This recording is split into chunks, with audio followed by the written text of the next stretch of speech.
Ombra e Addora di Raffaele Viviani. La diciamo prima in dialetto, prima che in dialetto napoletano, la diciamo prima tradotta per farla comprendere ai non napoletani.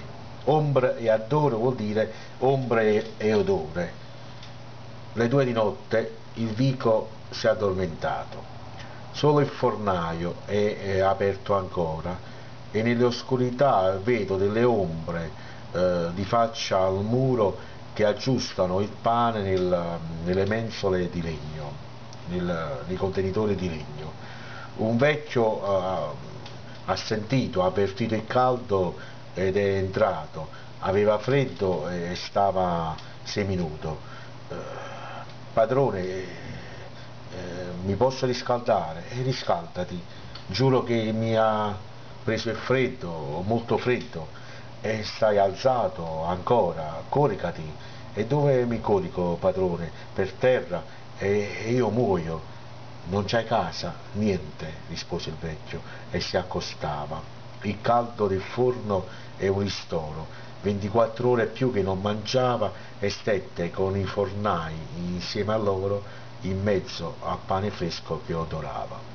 Quindi molto bella questa poesia di Viviani, che fa vedere come questo vecchio, oltre a sentire freddo, si cibava dell'odore del pane, pur avendo fame, insomma.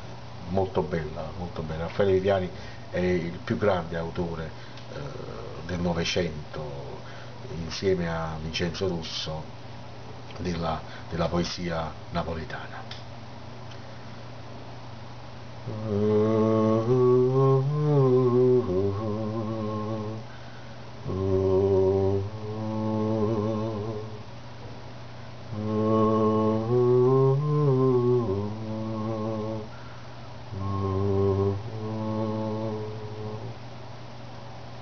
E 2 la notte, Uica si è addormentato. Solo fornare riaperto, ed in due scure vede in petto l'ombra in faccia mura che acconciano il palato, in tutta tutta. Uica disse cavara e trasuta, sembrava fritta, stava mezz'ora. Padrone, mi scarfata. Giuro che mi ha pigliato fritto e sta su, coccata.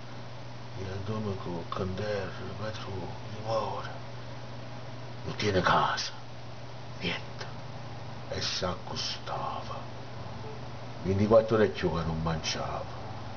E stetta, di fornare, insieme a loro, mi su un pane fresco che adorava.